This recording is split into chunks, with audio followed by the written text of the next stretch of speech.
The wind carried dust and judgment through Milbrook before the sun could find its own shadow. They dragged Magnolia Lane through the paling hour when roosters test their courage and lamps go blind. Rope bit her wrists raw. Bare feet kissed cold grit. Sheriff Wade Hollister's badge caught the thin dawn like a mean little coin, and Cornelius Ashford walked beside him with a Sunday swagger no church could wash clean. Women wrapped shawls tight and hid their mouths. Men spat to show they still owned their throats. Children stared with that bright, terrible curiosity that makes a town remember itself years later. Main Street was a lane of closed eyes and open windows. The bakery dozing butter in the air, the livery sweating horse, the blacksmith's anvil asleep under soot. Above it all, the clock tower ticked like a judge counting sins. From his porch, Cyrus Blackwood watched with both hands clamped to the rail. 67 and built of wire in winter, he'd worn the land long enough to know true from talk. He'd seen Magnolia carry trays at the Ashford place, china floating on her palms as if the plates were whispers, not plates at all. A girl who handled glasses like they were relics did not steal gold. Not from a man like Cornelius. Not from anyone. Cornelius raised an arm and his voice with it. There she is, folks, the hand that clipped my wife's emeralds and her diamond brooch. Worth more than 5 years of any one of you. His hat brim cut the light like a blade. His teeth shone with the polished confidence of a man who'd never missed a meal or forgiven a debt. Magnolia lifted her chin and swallowed the ache. She was 28, too young for the long knowledge in her eyes, too old for the kind of meanness Sheriff Wade called law. Dust settled on her hair like frost. The rope creaked when she breathed. She did not cry. Not when the door closed at 14 because fever took her father. Not when she scrubbed another woman's porch on cold mornings that cracked the nails. Not this morning while the town measured her worth with its silence. Wade planted his boots in the street's center and spoke as if Scripture had asked for his tongue. By the authority vested in me, Magnolia Lane is banished from Milbrook. 1 hour to gather what's hers. If I catch her shadow hereafter, she'll know the county jail by name. His words were a hammer that never built a thing. Murmur ran the boardwalks. Mrs. Patterson of the bakery breathed a prayer into the steam of her hands. Old Tom at the livery scratched his beard like it might offer counsel. No one stepped forward. Not yet. Not against Cornelius Ashford's money, which ran through town like a quiet river and drowned most men while kissing their foreheads. Magnolia's voice rang clear, a blade that cut its own sheath. I never stole from nobody. You know it. If this is how Milbrook keeps its soul, then banishment's a kindness. The hush that followed was the kind that considers itself. Cyrus felt it catch in ribs and rafters. Doubt moved through people's faces like a skittish colt. He set his jaw, came down the steps, and walked into the road. Spurs sang low and honest. His hat threw a stubborn shadow. Sheriff Wade slid a palm closer to his sidearm without meaning to. Cornelius curled his lip as though Cyrus had tracked in mud. Cyrus stopped in front of Magnolia and offered his elbow the way a man offers water. Mississippi Lane, he said, letting the town hear every syllable. I reckon you'll be needing wages and a roof. I got both on Blackwood land. A breath ran through Milbrook. Heads turned like a field of sunflowers finding the same sun. Cornelius swelled purple at the edges. You've lost your wits, old man. She's a thief. I've known you since your britches couldn't keep a goat's attention, Cyrus said, voice even as fence wire. Watch you lie slicker than axle grease when the world was no heavier than your hat. If you say she did it, I'll stake my ranch she didn't. Hollister's mouth worked like it was chewing a nail. You're harboring a criminal, Cyrus. That makes you complicit. Complicit in what, Wade? Cyrus tilted his head, gray eyes clear as creek water. You didn't search her satchel. Didn't ask a soul a hard question. Didn't turn over a cushion in Ashford's parlor. You took a rich man's finger and called it a compass. Magnolia blinked, and for the first time that morning, a small, stunned kindness touched her face, as if someone had set a warm mug in her hands. Mr. Blackwood, she whispered, voice stitched with use and dignity, you don't know me. Don't need to, he said. Truth has a smell. You carry it. Cornelius leaned in, his whisper crawling like a spider. You're making a mistake that'll cost you everything. By sundown, you'll wish you'd let the law do its work. There's law, Cyrus said, and there's justice. I was raised on the second. A wagon creaked from the alley, the old two-horse rig Cyrus used for salt and feed, weathered boards gray as riverbone. He lifted Magnolia's bound hands and loosened rope until blood could find them again. You walk or ride? Ride, she said, teeth set. I was born in a saddle. Hollister shifted. You ain't taking her. Cyrus held Wade's gaze until the sheriff was forced to find another place to rest his eyes. Then he gave Magnolia a hand up to the wagon seat, like she was royalty disguised for travel. The sun finally cleared the ridge, laid gold along the barrel roofs, and put a bright edge on every nail that had ever held Milbrook together. They rolled. The crowd parted. Some folk nodded without quite letting their chins move. Mrs. Patterson stepped into the street, slipped a cloth-wrapped loaf onto Magnolia's lap without looking at her, and returned to her doorway, fast as a guilty thought. Cyrus drove as if the road were a straight line between two promises. Behind the wagon, his foreman Diego Santos rode neat and quiet, a man whose saddle fit like a prayer. He kept an eye on the back trail because that's where a sane man keeps it. They hit the edge of town. The world opened, split-rail fences, broom sedge leaning with the last of night, magpies arguing the meaning of hunger. The Blackwood place slept in the distance like a good ox. White house with a wrap porch, smoke stitched from the chimney, barn standing steady. All of it built nail by nail and season by season by a man who knew the worth of sweat he didn't have to brag about. Cyrus felt the prickle change on his nape, the way a horse knows lightning before the sky does. He slowed the team. 3 horses were tied to his hitching post where no horse had a right to be. Saddles he recognized, tempers he knew by rumor. Diego, he said without moving his jaw, take Mississippi Lane by the kitchen path. Maria will pour hot water, and you'll bar that door. Diego's eyes narrowed, catching the same drift. He kneed his mount toward the rear lane. Too late. The front door swung wide. Sheriff Wade stood on Cyrus's porch like a man who'd forgotten his own name and borrowed someone else's. Beside him leaned the Garrett brothers, Ezra thick as a stump and twice as hard to move, Caleb with a grin sharpened for other men's misfortune. They were the kind of tools you hire when you want a job done loud. Afternoon, Cyrus, Wade said, cheerful like a cracked bell. His palm rested easy on his revolver, like it had always belonged there. We got a word to say. Cyrus climbed down slow, joints complaining like old hinge iron. Last I counted, this land answers to me. You bring a warrant to my latch, or just your appetites. Ezra spat dark. Don't need paper to fetch a fugitive. Fugitive? Cyrus barked once, something that might have been a laugh in a year less bitter. The girl ain't seen a judge's face, let alone his ledger. You're on my porch without my say-so. Looks like trespass with a side of poor manners.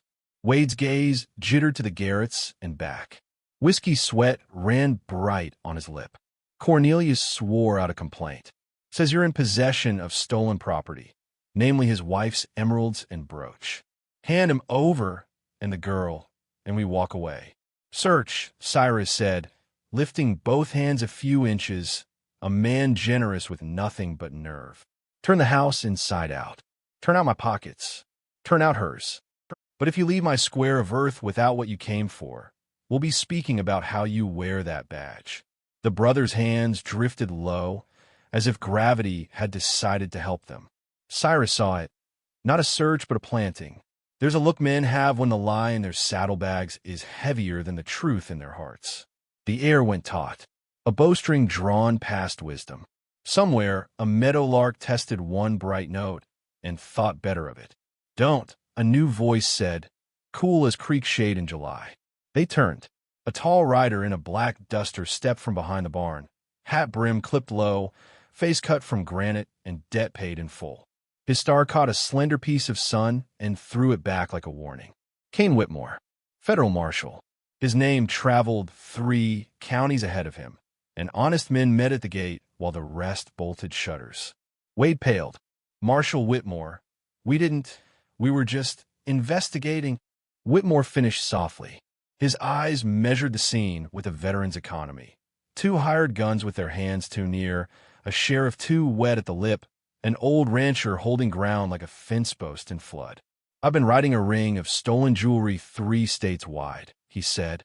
"Funny thing about rings, they close. This one closes on Milbrook. And yet I hear the merchandise is already recovered." His gaze landed on Ezra's saddlebags and stayed there a long, long moment. Caleb's grin collapsed like a bad roof. Ezra scowled. Wade swallowed. Cyrus watched Whitmore the way a man watches weather that might break either way. Badges could be bought. Stories could be rented. But there was something in the marshal's voice, a dry place where a man stands when everything else is mud. "If you're Cyrus Blackwood," Whitmore said without looking away from the saddlebags, "I'll be obliged to speak with the lady you sheltered. But first, I aim to untie a knot." He stepped to Ezra's horse and flipped the flap with the casual certainty of a man who doesn't mind a fight he can win. Velvet, a pouch heavy enough to clink its own guilt. Light grab green and white fire, emeralds and diamonds winking like they've been laughing at Milbrook all week. Wade folded on his Cyrus's porch step like a man set free from the lie that held his bones together. "I didn't know," he stammered. Cornelius said he had witnesses, the kind you don't trouble to interview. Whitmore said, one brow ghosting upward, "Ignorance is a sorry pillow to sleep on when you've sworn an oath." Caleb moved for the nearest pistol like a snake ungrown from its skin. Diego's rope went out, a live thing. It took Caleb behind the knees and yanked the future out from under him. The hired gun dropped hard and mean, cursing in a dialect men speak when they just met dirt. Ezra's hand twitched. Whitmore didn't. "Don't," he said again, softer. Ezra did not. Wind leaned into the cottonwoods. Somewhere far off, thunder thought about the morality of rain. Cyrus felt Magnolia's presence before he saw it. A change in the light, a shift in the porch boards. She was inside, near the front closet, where a long untouched Winchester slept across rafters. He heard the soft scrape of wood on wood and the sure breath of a woman who decided fear doesn't get the final word. "Mr. Blackwood," she called through the crack of the shutter. "If it comes to it, I can put food on a table and a bullet in the 10-ring. "Stay inside, miss," he called back, never taking his eyes off the road. "World's uglier than it looked from a window." "It's uglier out there because men count on us to stay at windows," she said. There's the sound of a lever settling into purpose. Whitmore let the corner of his mouth tilt, approval that didn't need the name. He turned back to Ezra, shook the velvet like a bell. "These stones walked from an Austin jeweler 3 months ago," he said. "Been showing up since, from San Marcos to San Antone. Odd that they'd find a home in your bags the very week Cornelius Ashford weeps to Sheriff Hollister about a maid's quick fingers." Cyrus didn't smile. He didn't feel the desire. Justice isn't a grin. It's a weight set down where it belongs. The marshal's tone changed the way a sky changes. No louder, only darker. "Mr. Blackwood, I'll have questions, and I'll need your patience. But I'll tell you plain, this smells like a fence with a parlor. And men like that don't abide loose ends." On the far ridge, dust lifted and gathered its courage. Riders. More than a few. They came in a line that didn't scatter and a pace that didn't ask permission. Cornelius Ashford was bringing his answer. Cyrus slid one last measure of breath down his throat and found enough. He checked the old Navy Colt, a tool he'd promised himself to keep silent except when a prayer had not been answered by other means. "Diego," he said, not turning, "bar the kitchen. Maria knows what to do." "Si, patron." "Marshal," Cyrus added, "you're welcome in my fight, but I won't have you mistake it." Whitmore nodded once. "I don't mistake much." The dust swelled. Saddles creaked. Something metal caught light and threw it away. The first shout came riding ahead of them, a word that was only noise and hate. Cyrus breathed deep and tasted the truth of the day. Gun oil, cordite ghosts, the clean nerve of a house that wouldn't run. He glanced at Magnolia's shadow in the window and spoke low enough for only the boards to hear. Hold fast. The clock tower in town found 8. Its chime rolled across the fields like a warning that loved its duty. By sundown, Milbrook would be a different place, and some part of it would never go back. The riders fanned wide across the lower pasture the way coyotes spread when they've learned the habit of cattle. Cornelius rode center on a high-hipped bay, hat cocked like a question that already had its answer. 6 men flanked him, 2 more a little behind with rifles and scabbards. They came at a courier's lope, not hurried, not lazy, a speed that says, "We planned for this." Cyrus stepped to the porch post and felt the wood's cool truth against his shoulder. The world had the bright, thin look it gets when a storm is waiting on the far side of noon. Colors sharpened, sounds pulled taut. He could hear the bit chains clink, could hear a meadowlark change its tune and fly, because the earth had shifted meaning. Marshal Whitmore slid behind the wagon wheel, using the iron-rimmed circle like a little fort. He spoke without raising his voice. "Mr. Blackwood, we keep them at range, we live. Let them close, we don't." He checked the cylinder, the movement neat, almost bored. Men who've lived through uglier mornings learn not to shout at their own nerves. Wade Hollister stood like a scarecrow who'd suddenly noticed crows have beaks. His hand trembled above a pistol that had never done honest work. Guilt rode him like a second man. "Marshal, I breathe," Whitmore said. "Save your apology for the judge. Save your aim for right now." Diego knelt behind a water trough and tested the heft of Cyrus's Spencer, jaw tight as saddle leather. "Maria is with the woman," he reported, eyes never leaving the pasture's edge. "Door is barred. She has boiling water and a rosary. I don't know which one hurts worse to a devil."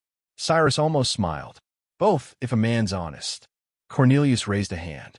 The riders halted and spread, horses blowing, ears flicking.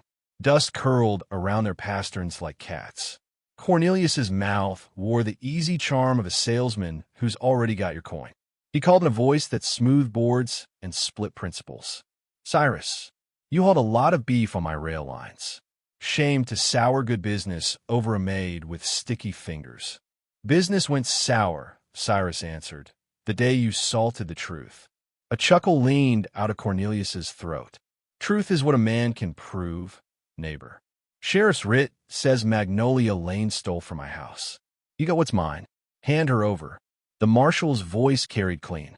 "Cornelius Ashford, I have federal cause to believe those jewels were stolen out of Austin 3 months back, then laundered through your warehouse. I have 1 hired gun saddlebags to thank for the proof. And I have questions about the second set." Cornelius turned his head slightly toward Ezra Garrett and saw the velvet pouch in Whitmore's hand. His smile thinned. "Looks like poor choices travel fast." "They do," Whitmore agreed. "So do warrants." Cornelius's eyes hardened to the kind of stone that thinks it's a god. "You ride alone, Marshal. Alone enough. Then you ride light." He tipped 2 fingers. The men on his flanks slid rifles from scabbards. The afternoon breathed in. Cyrus's voice went across the yard like weather. "Cornelius, I'm only going to say it once. Turn your horse. Ride back to town.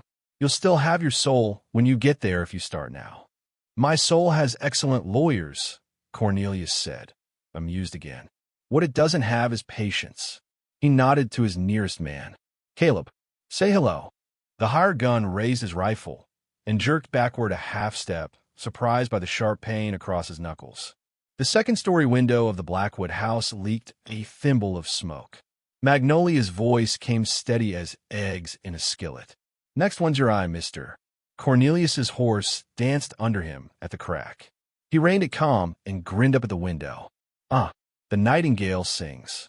He lifted his chin to Cyrus. "You teaching housemaids to shoot now?" "Life taught her," Cyrus said. "Life teaches best when it breaks you," Cornelius replied. "I'm a teacher today." He didn't give the order with words. He gave it with a small flick of his wrist, elegant, bored, like dismissing a waiter. The yard went loud. Rifles spoke in angry paragraphs.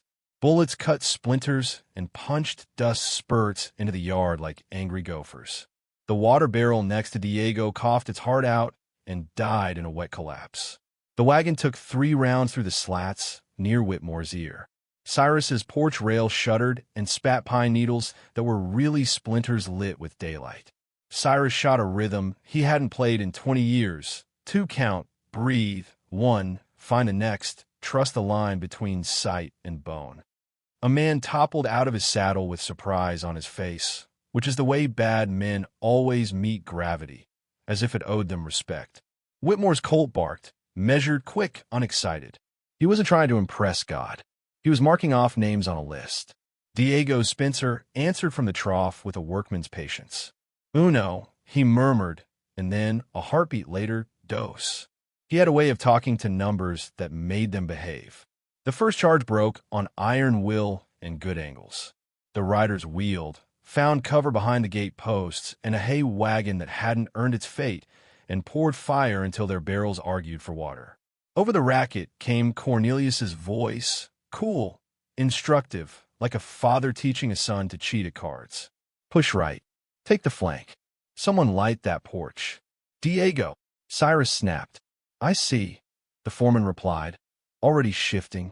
A hired gun on the far right peeled off and ran low for the woodpile, a firebrand in his fist. Magnolia saw him too. Her second shot was lower than she'd liked. It drove through the man's thigh and pinned him to his own intention. He screamed and dropped the brand. The spark guttered in old ash, sulked, then died. Good girl, Cyrus breathed into the woodpost. Then louder, stay slow. Slow is all I got, Magnolia answered, and the edge of humor in it lifted something that had been sinking. Hollister fired twice without hitting a thing and then froze, pistol locked in both hands, his face gone boy pale. He looked sick with understanding, the kind that arrives in a man all at once like cold water down the back. Wade, Whitmore said, dry as driftwood. Pick one target and introduce yourself. Hollister sucked air, found one rider who'd made the mistake of exposing a shoulder, and stitched a hole through the blue broadcloth. The rider yelped and vanished behind the ruined hay wagon. Wade blinked. I hit him. Then do it again, Whitmore said. Miracles like practice. Cornelius tried the center. 2 men at a crouch, using the hay wagon as a moving wall. Cyrus put 2 into the wooden spokes and watched the iron rim bite earth, throw the wagon sideways, and dump both men like flour. Whitmore put the first one to sleep permanently.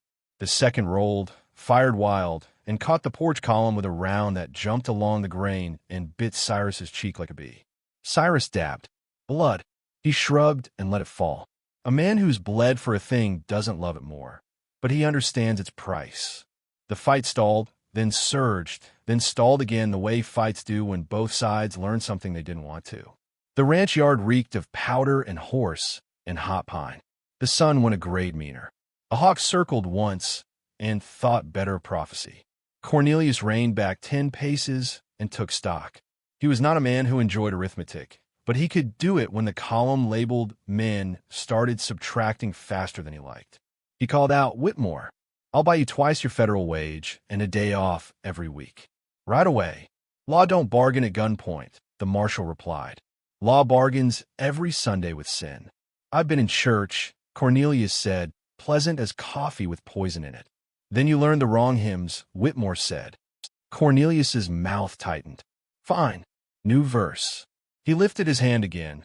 The smallest thing, a finger's crook, and the man to his left threw something low and black and smoking.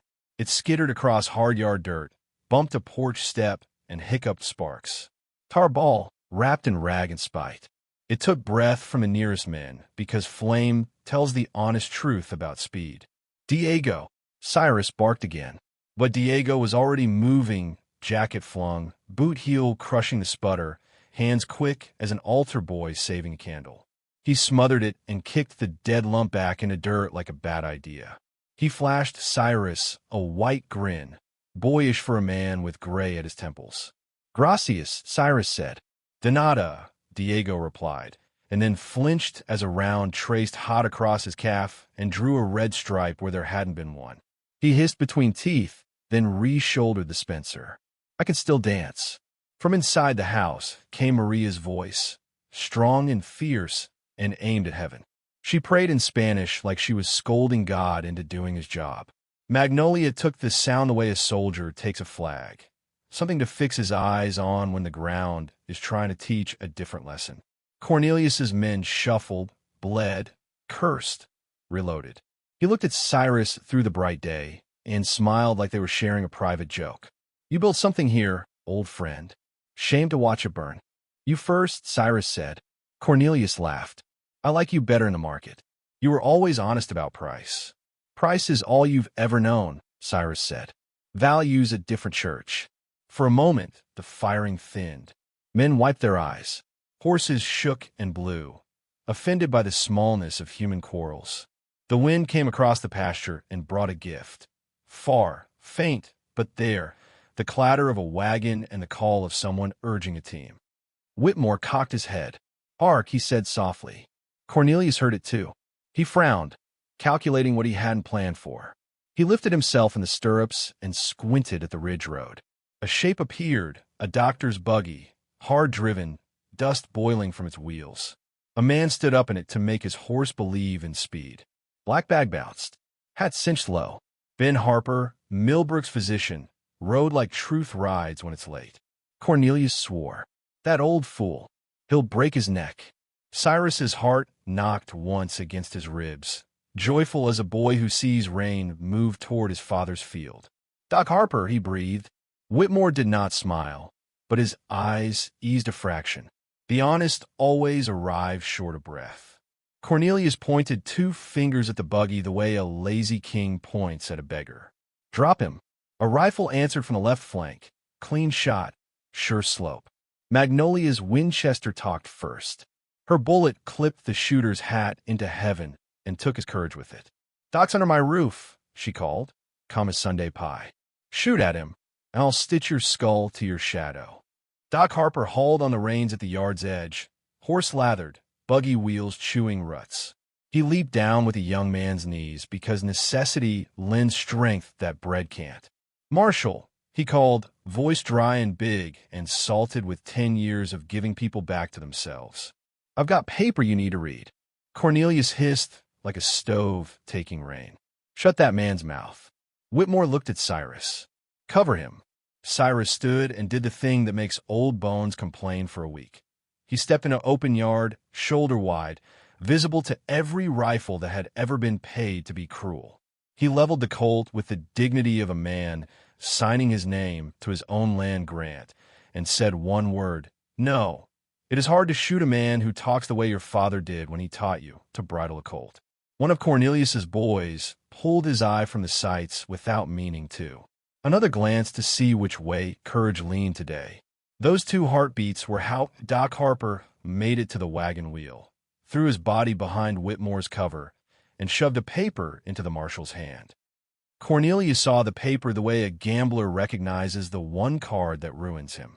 Panic flared like a struck match, then vanished behind the old, slick smile. "Forgery," he sang. "Doc's gone soft in the head. Laudanum does that to a man if he keeps it where patience can reach." Whitmore unfolded the page in 2 neat motions. He read quick, lips barely moving. The look that passed through his eyes wasn't triumph.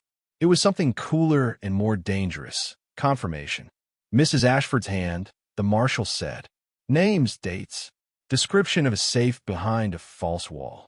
He lifted his gaze, met Cornelius's eyes, and for the first time in their exchange, let a piece of anger show. "Enough to hang you twice." Cornelius smiled with all his teeth and none of his belief. "You'll never reach a judge before I reach your coffin." He moved then like he'd been taking lessons from snakes. His right hand dropped, not to the revolver the marshal watched, but to the tiny palm gun hidden in his vest. Cyrus saw it late, because he'd grown old in a world where men betrayed you from the front. Whitmore shifted, but his gun was half a breath from ready. Diego swore in Spanish, the kind that makes sigh. The Derringer came up, a little mouth full of mean. Cornelius swung toward the porch where Cyrus stood visible and stubborn. Magnolia shot through the window frame. The house spit a splinter that stuck in her cheek as the Winchester bucked. Cornelius's left wrist vanished in a red confusion of bone and sleeve. The Derringer flew backward, kissed the air twice, and found the dust with a sound like jewelry hitting a funeral parlor floor. Cornelius screamed the way men scream when dignity deserts them. His bay crow hopped and tried to leave the argument. Cornelius clutched at the reins with his good hand, teeth bared, eyes white and round. Whitmore took 2 long steps and lowered his colt. His voice came iron flat. "Cornelius Ashford, by the authority of the United States, you are under arrest for conspiracy, theft, and attempted murder." He said it the way men read scripture at gravesides. Solemn, necessary, bone cold. "Marshal," Cyrus said without turning his head, "your left." Whitmore pivoted and fired blind. The shot caught a hired gun rising behind the hay wagon for a backshot and put him down in the straw where he'd planned to leave his honor. The yard stilled, the kind of quiet that sweeps crumbs into its hand and decides whether to feed the rats. Cornelius panted, swayed, blinked against pain, and managed to find his smile again because some men practice it more than sleep. "You think you've won?" he grated. "I carry judges in my pocket like mints. I'll be home by Christmas." Whitmore nodded slowly. "You might be home. It'll be a small one. 2 by 6 by whatever your pride measures." He put his gun away. "Throw down, all of you," he ordered the remaining riders, "or I turn you into arithmetic." They threw down. Not all at once. Not in shame. Just in the sensible way of men who've come to the edge of a map and seen nothing but fall. Wade Hollister lowered his pistol and looked at his hands as if they were something he'd borrowed and broken. He swallowed. "Cyrus," he said, voice ragged. Later, Cyrus said. "See," Diego added, panting, pressing cloth to his bleeding calf. "Later is a good time for shame." From within the house, the door eased wide. Magnolia stepped out carefully, rifle cradled safe, cheek marked with a splinter's kiss, eyes bright as courage right after it realizes it worked. Maria stood behind her with a pot of water too hot for anything but mercy and a crucifix that seemed heavier than wood. Doc Harper wiped sweat from his brow. "Marshal," he said, breath coming in hard, "useful chunks, there's more." Her confession mentions a ledger in the cellar, behind the false wall.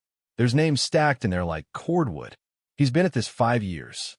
Whitmore's gaze cut to Cornelius. "We'll fetch it," he said. "And when we do, we'll see how much winter you've got in your bones." Cyrus leaned his shoulder against the post again because it was old and understanding. He looked at Magnolia, who stood in his doorway, like a question that had become a person. He nodded once, something a man does when he realizes the day is heavier than he is and still finds himself standing. "Mississippi Lane," he said, voice low. "I reckon you just saved every stick of what I own." She swallowed. "Just square to debt," she answered. "You believed me." "Belief's a funny coin," Cyrus replied. "Spends better than money when you give it to the right person." Whitmore glanced toward the ridge. Dust still hung where the buggy had come hard. New dust approached now, thinner, steadier, the kind made by a prison wagon with 2 federal deputies who understand the virtue of punctuality. The marshal checked the sky. "We've got a half hour to gather statements and stitch wounds before I put men in irons." "And then?" Cyrus asked. "Then," Whitmore said, "we go into town and pull the false wall off a liar's house." Cornelius laughed once, a short, unhappy thing. "You'll never cross my threshold." "We already have," Whitmore murmured. Something in Cornelius's eyes admitted the first honest fear it had learned since childhood. The prison wagon rolled into the yard, 2 mules tugging, 2 deputies scanning. Irons sang in their hands. The day's heat shifted. The light drew longer. Shadows chose sides. Cyrus could feel the world deciding where to set down next. By late light, the valley wore its bruises soft, and Milbrook's rooftops took on the color of cooling iron. The prison wagon led, Marshal Whitmore beside it in the saddle, and behind them rode Cyrus and Diego, an easy walk that fooled nobody. Wade Hollister came last, hat pulled low, a man following his own regrets like hoof prints in dust. Magnolia sat the seat inside the wagon, the Winchester across her knees, Maria beside her with a jar of boiled water and clean cloth. Doc Harper bounced on the backboard, one hand steadying his bag, the other steadying his faith. They rolled into town while the church bell tolled 6, slow as if counting sins. People came to their doors and porches, their faces the same weather as the town, worn, hopeful, ashamed. A child pointed, and his mother pulled him gently back, though her eyes did not leave the procession. On the saloon stoop, 2 card men froze mid-raise, then lowered their hands like prayer forgotten. Old Mrs. Patterson made a cross in the air and whispered, "Gracias a Dios," in a language he had borrowed from Diego's wife years ago and kept for emergencies. Cornelius rode on a mule with his wrists roped and his left hand bundled bloody. His jaw set aristocratic against humiliation. Even roped, he craned his neck toward his house, the big white on Willow Street that had been built to look honest because money likes costumes. His eyes went sharp as picks. He was listening to something he'd always trusted, the sound of power rearranging itself. At the gate, Marshal Whitmore raised a hand. The wagon halted. He dismounted easy, like a man stepping down into a room where he's about to ask questions that rearrange furniture. "Mr. Blackwood," he said, "with me." "Mississippi Lane, stay with the wagon." Magnolia's mouth tightened. "Marshal, you'll want me there." "You already are," he said, and looked up at the second-floor window, the one that faced the street, lace curtains drawn. Courage leaves fingerprints. The Ashford door opened before any hand knocked. Eleanor Ashford stood there in a gray dress that matched the ash in her hair. Her eyes were too bright and too tired to belong to a woman who had slept. Laudanum shadows pulsed high on her cheeks. In her fingers, she held a key whose weight was older than metal. "Marshal," she said, "come in. Hurry." Cornelius made a sound like a man, biting through a bit. "Don't you move, Nell." She did not look at him. "You will use my given name only where love belongs, Cornelius." Her voice was thin ice over black water. "And you left that house a long time ago." The entryway smelled of beeswax and rosewater and lies iron crisp. Pictures of generous men gave to the walls, their gilt frames catching a mean light. Cyrus stepped in and felt carpet under his boots and remembered the old joke. You can tell how far a man is from God by how soft his floors are. Eleanor turned down the hall to the cellar door. "I hid the ledger because I thought someday I need one honest thing in my hands." Her fingers shook as she fitted the key. The lock gave with a weary sigh. They descended into a cool, damp quiet where the words of upstairs could not bully. The cellar had the neatness of a thief's heart. Barrels labeled, crates stacked just so, wood cured in rows that looked like pews in a church that had forgotten sermons. At the far wall stood wine racks. Eleanor walked to the third rack, second column, and tugged on a bottle with a chipped lip. The rack clicked, then swung, a clever quarter turn. Behind it, the false wall unfurled itself like a confession unrolling. There it sat, the iron mouth of a safe set into brick, its face painted to pretend humility. Eleanor pressed her fingers against a small fleur-de-lis carved in the corner molding, a flourish Cornelius never could resist. A hidden catch released. Whitmore bent and listened at the tumblers. He did not ask the combination. Eleanor spoke it like a woman reading her own birth date. 3 numbers that had meant nothing until now. 8, 15, 31. The wheel turned. The safe gave. Inside lay stacks of account books bound in brown leather, the edges thumbed dark where criminal fingers had done their tally. There were also neat packets wrapped in oilcloth, rings, brooches, watches, each tagged with a date and a town written in Cornelius's careful hand.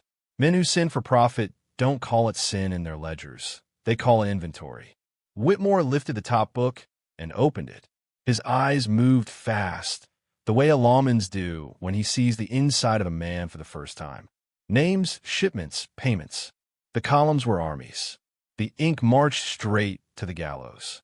He exhaled, not satisfaction, but something older, vindication's sad cousin. "Well," he said softly, "there's winter enough for a dozen prisons." Cyrus's thumb smoothed a page edge, rough on smooth. He thought of the towns he'd ridden through in '89, of a widow in Abilene who lost her mother's locket and cried without sound. He thought of the time he'd loaned Cornelius's team to haul a church bell and listen to the bell tell lies about the man who paid for it. Shame is a long road and an old horse. It will carry you farther than pride if you let it. Eleanor swayed. Doc Harper, who had followed half the stairs down out of stubborn mercy, caught her elbow. "Ma'am, sit," he urged. "I'll stand." Her jaw set. Standing is what I didn't do enough of. From above came a single sharp sound. Not a shout, not a shot. The click of a hammer pulled back. Whitmore's head went toward the ceiling, body freezing the way hunters freeze when wind changes. Footsteps, 2 sets, quick on the parlor floor, then the scrape of a door. Cyrus knew that sound. Back porch. Whitmore closed the book and put it under his arm. "Up," he said. They emerged into a different room. Danger had been there and left its after scent. The parlor window stood open, Lace breathing like a woman frightened. The back door muttered on its hinges. Outside, in the ash blue of coming night, a figure slipped past the lilac hedge and into the alley behind the house, a bundle hugged tight under one arm. "Hold!" Whitmore barked and ran. Cyrus went with him because old men don't choose the run chooses them. He hit the porch with a grunt and leaped the steps with a knee that remembered cavalry too well. The yard blurred. Wash line, rain barrel, fences that argued about property but not truth. Wade Hollister stood by the gate, his shadow long with indecision. He saw the figure dart for the alley, saw the bundle, saw the days to come and the hours he'd have to live through to see them.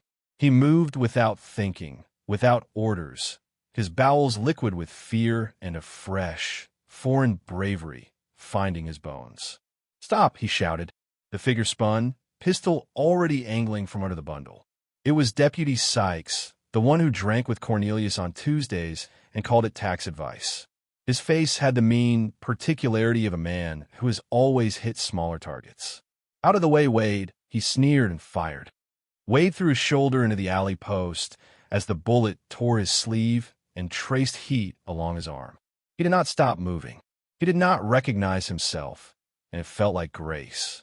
He slammed the gate shut just as Sykes reached it. Oak took the brunt with a sound like a hymn ripped in two. Whitmore came in low, fast, cold. He fired once, and the shot tore Sykes' hat off and the lie out of his mouth. Sykes fired back wild. The bullet broke a pantry window and peppered Magnolia's cheek with tiny grains of glass as she ducked, then rose again with the Winchester braced on the sill. She breathed once, let the breath out the way her daddy had taught her, and shot Sykes clean through the forearm. His gun fell into the good mud. Sykes clutched his arm, mouth making little circles of pain. He stared at Magnolia with a child's hurt and a cur's hate. "You back doors for friends," she told him quietly. "You never were." Whitmore had Sykes in irons before the air remembered what it had been doing. He kicked the fallen bundle open. Not ledger. Those were in the marshal's arm. This was a separate book, smaller, black-bound, more personal. Whitmore flipped it, eyes narrowing. "Pay lists," he said. "Deputies, judges, merchants. The weeks you took your wages and didn't earn them, Mr. Sykes." Sykes spat at the dirt. He said no jail could hold him. "So we be kings by winter." "Winter's coming," Whitmore said. Not all kings wear crowns. From a street came a different sound, the town gathering itself and wondering what it would be tomorrow. Men stood with hats in their hands. Women with aprons still on, flour on their wrists, held their children a little closer and then let them step forward because truth, too, is a thing you teach by letting go. Cyrus saw faces he knew. Old Tom from the livery, Mrs. Patterson, Jimmy Reeves with eyes too big and a life that would never be as small as it had been this morning. They were all listening to the silence the way folks listen after lightning counts its way toward thunder. Whitmore stepped onto the porch and lifted the ledger in one hand, the smaller black book in the other. He did not raise his voice. Law that is true seldom needs a shout. "People of Milbrook," he said, "these are your answers. 5 years of stolen goods and bought favor. Names, dates, sums. A record of your shame and your chance. Cornelius, bound and sullen on the mule. What is lip? You read those and you'll tear this town apart. Sometimes a body must be broken to heal straight." Doc Harper murmured beside the steps. Eleanor came to the threshold and stood in the doorway like penance that has learned posture. Her hands were empty now. She looked at the faces of women who had invited her to teas and admired her lace, and kept their own husbands from meeting her eyes too long. She found Mrs. Patterson. The older woman's chin lifted a notch. That was all. But in that small lift, Eleanor read the possibility of a new winter with warmer wood. "I will testify," she said into the street. "Under oath before God, before you. I saw what he did to that girl. I saw what he did to your town."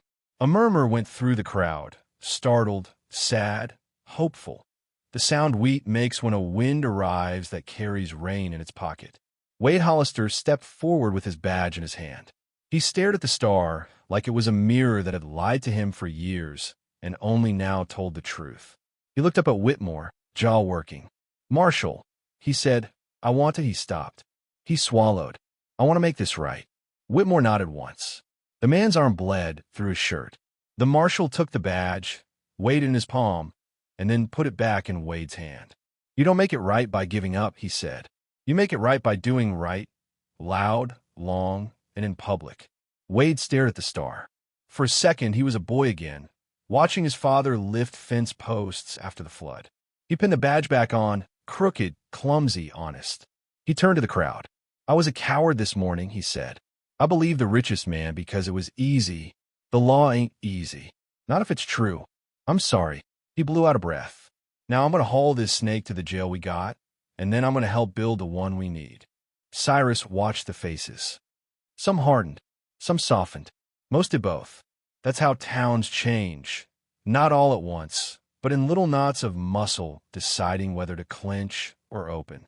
He felt Magnolia come to stand beside him on the porch, her shoulder near his elbow. The cut on her cheek held a single glitter of glass that caught the last light. She had not brushed it away. It looked like a tear that had chosen to stay sharp. "You all right?" he asked. "I will be," she said.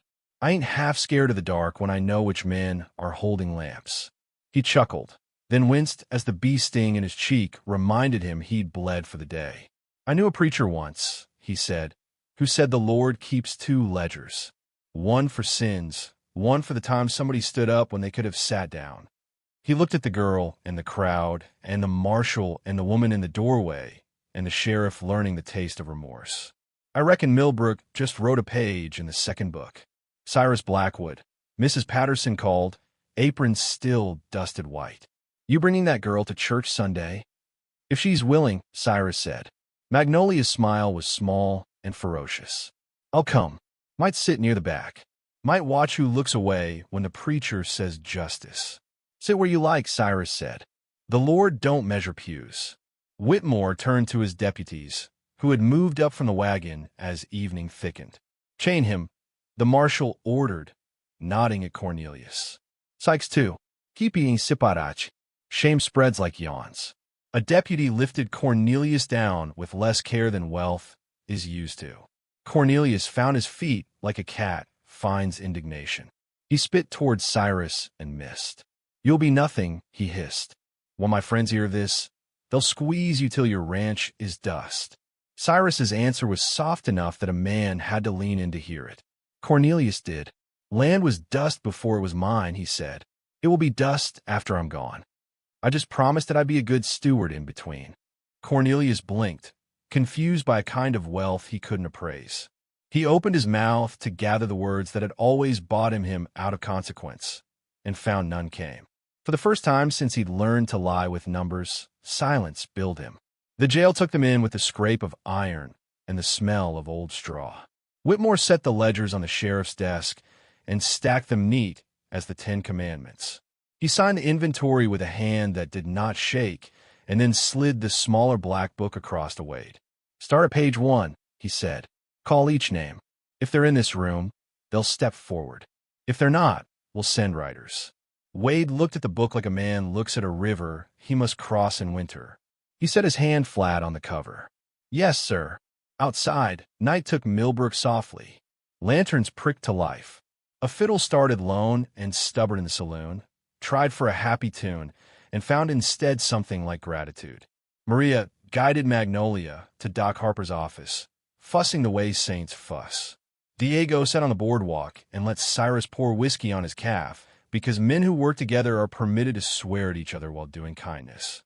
"You shoot pretty," Diego told Magnolia when she went past, and she laughed, and it sounded like a door opening that had been stuck for months. Eleanor Ashford stood a moment longer on her porch. She looked down Willow Street toward the church whose bell she had polished on Sundays with a cloth that smelled of lemons and denial. She looked up at the stars beginning, which had never learned to care about human ledgers.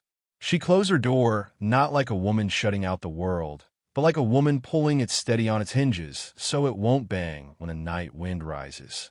Cyrus sat with his back against a post and let his bones catalog each ache. He was tired in the way a day will make a man honest about his age. He watched Whitmore come out of the jail and stand for a moment alone in the street, hat in his hand, looking at nothing in particular. He rose, slow as dawn in January, and met the marshal halfway. "You got a place to lay your head?" Cyrus asked. "I do." Whitmore nodded toward the stars. "Under that." Cyrus grunted. "I got extra roof. It squeaks in a south wind, and the boards are older than my temper, but it'll keep dew off." Whitmore considered, then shook his head. "I'll take the boardwalk tonight.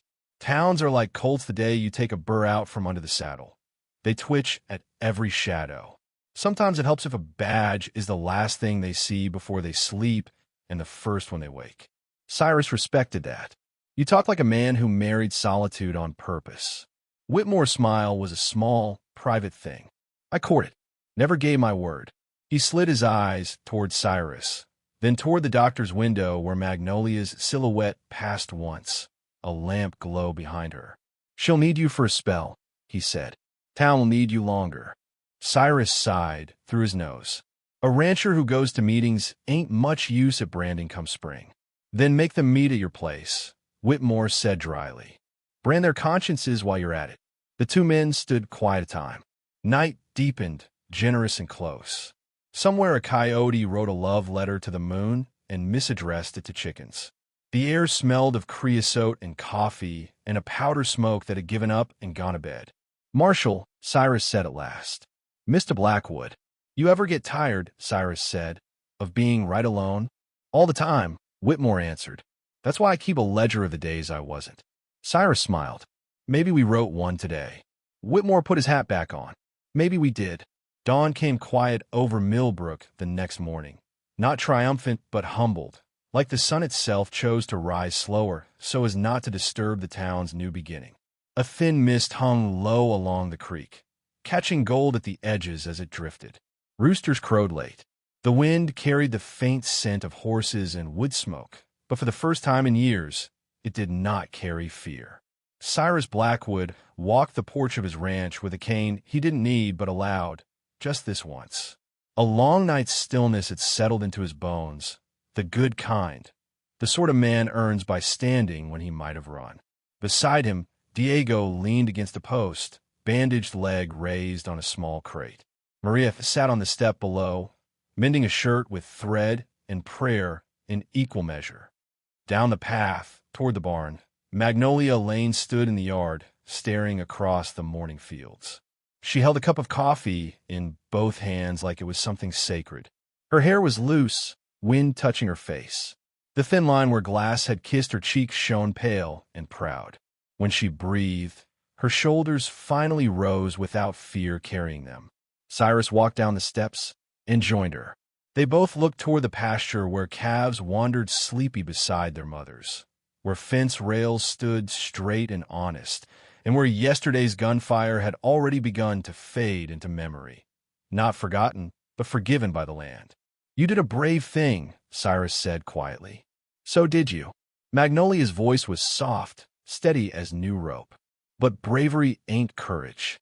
Bravery is only in the moment. Courage is waking up the next day and choosing to stand in the same truth." He nodded, knowing wisdom when it wore plain clothes. From the road came hoofsteps, measured, unhurried. Marshal Whitmore rode back into view, hat pulled low, coat brushing the saddle, horse blowing gentle plumes into the morning chill. He stopped at the gate, but did not dismount. Men like him rarely stayed where peace had taken root. Justice kept them wandering. Whitmore tipped his hat. Cornelius will be on a train by nightfall. Judges don't sleep much when scandal knocks, and the evidence don't lie. His gaze swept the ranch once, respectful. Town set in a meeting with the preacher. Plans for restitution, new elections, and, God willing, better habits. Cyrus blew out a breath. They'll stumble. They should, Whitmore said. Straight roads aren't learned. They're earned by walking crooked a spell and choosing better. Magnolia stepped forward. Thank you, Marshal. He met her eyes, steel softened by dust and travel. You save yourself, miss. I only showed up to see it done proper. A crow called overhead, lazy and lonesome. Whitmore turned his horse. World doesn't get righteous in a day, he said, but it remembers who tried. He rode off slow, not because he was tired, but because a town that fought for itself deserved time to watch a good man go. Magnolia stood still long after horse and rider vanished into the brightening day. When she finally turned back to Cyrus, her voice carried something new, hope with room to grow. What now? He smiled, the soft kind that men only offer when they've seen darkness and remember the first time dawn felt real. Now, Cyrus said, now we build something worth keeping. She nodded, understanding. Forgiveness would come slow, so would trust. But both could come, so long as someone held the line. Behind them, Maria called breakfast. Diego cursed pleasantly at his leg.